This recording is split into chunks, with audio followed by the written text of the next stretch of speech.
Hi friends, అందరికి నమస్కారం. ఈరోజు కాకరకాయ ఫ్రై చేస్తున్నాం. అది మా అత్త స్టైల్. నేను చేయట్లేదు, మా అత్త చేస్తుంటే చూపిస్తున్నాను. ముందు కాకరకాయకి పొట్టు తీసేసి నీట్గా క్లీన్గా దాన్ని మధ్యలో ఘాటు పెట్టుకున్నాం. అంటే ఒక పక్కే మా అత్త పొట్టుగాని తీస్తుంది. చూడండి, నీట్గా పొట్టు తీసేసి నీట్గా ఘాటు పెట్టుకోవాలి. అలాగే అన్నీ ఒక దాంట్లోకి ఒక ప్లేట్లోకి తీసేసి పక్కన పెట్టుకొని ఒక స్పూన్ ఉప్పు వేసేస్తున్నాను.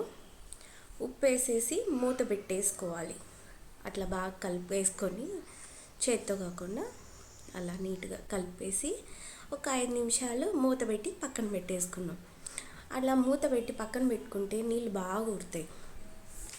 చూడండి, దాంట్లోకి మసాలా అంటే కొబ్బరి పొడి, తెల్లగడ్డ, అది కొబ్బరి పొడి అండి. నేను 10 ఒట్టుమిరపకాయలు, గుప్పెడు కొబ్బరి, తెల్లగడ్డ వేసి మిక్సీ పట్టుకున్నాను. స్టవ్ వెలిగించి బాండిల్ పెట్టి కాసంత ఆయిల్ వేసేసుకొని తగినంత ఆయిల్ వేసేసుకున్నాం. అంటే కాకరకాయ మునిగేంత అని కాదు, జస్ట్ కాకరకాయ వేసుకొని బాగా ఫ్రై చేసుకునేకి ఆయిల్ వేసేసుకున్నాను. చూడండి, మూత తీసేలకు కాకరకాయలలో ఉప్పు కరిగిపోయి దాంట్లోకి కాకరకాయ చేదు అనేది వస్తుందంట లైట్గా. మా అత్త అంటుంది, నాకు తెలియదు. అలా బిర్రు పిండితే వాటర్ వస్తాయి లైట్గా.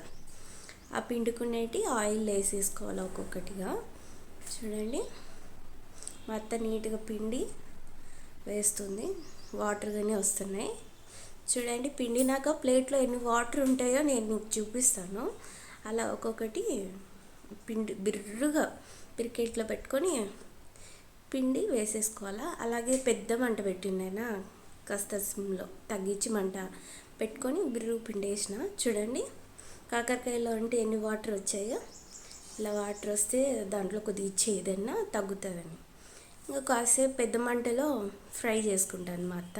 ఒక 5 నిమిషాలు బాగా ఫ్రై చేసుకొని పెద్ద మంటలోనే మూత పెట్టేస్తున్నాం. మళ్ళీ సిమ్లో పెట్టేసి కొద్దిగా ఒక 5 నిమిషాలు మంట తగ్గించేసి మూత పెట్టేసి మధ్యలో చూసుకుంటా ఉండండి, లేకపోతే మాడిపోతే. మళ్ళీ చిన్నగా టర్న్ చేసుకోవాలి, చిన్నగా తిప్పుకుంటా మాడిపోకుండా వేయించుకుంటూ ఉండాలి.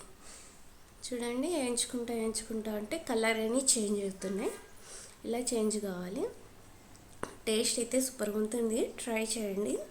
ఈ కొబ్బరి పొడి కాకరకాయ వేడి అన్నంలో కలుపుకొని తింటా అంటే నెక్స్ట్ లెవెల్, సూపర్గా ఉంటుంది. మా అత్త చేతిది కాకరకాయ అంటే అబ్బా, మా వీధిలో అందరికీ భలే ఇష్టం. మీకు తెలుసో లేదో నేను చెప్తున్నాను, అబ్బా సూపర్గా ఉంటుంది, ట్రై చేయండి మీరు కానీ. మా అత్త బాగా చేస్తుంది కాకరకాయ ఫ్రై. చూడండి, కాకరకాయని మళ్ళీ మధ్యలో అట్లా ఒత్తుకోవాలి. అంటే కాకరకాయలో నీళ్ళు ఉన్న పక్కకు వచ్చేస్తుంది, అదే బాగా వేగిపోతాయి లోపల పచ్చి లేకుండా. మిగిలిన ఆయిల్ పక్క తీసేసుకుంటాను, ఎందుకని మంచిది, ఎక్కువ లేకుండా కొద్దిగాని మళ్ళీ యాడ్ చేసుకోవచ్చు ఆయిల్ కావాలంటే అని. ముందు కొబ్బరి పొడి మనం మిక్స్ పట్టుకున్నాం కదా, ఆ కొబ్బరి పొడి అంతా వేసేసుకుంటున్నాను. నేను కాదు, మా అత్త వేస్తుంది. చూడండి, మా అత్త చేత్తోనే అంతా చేపించాను.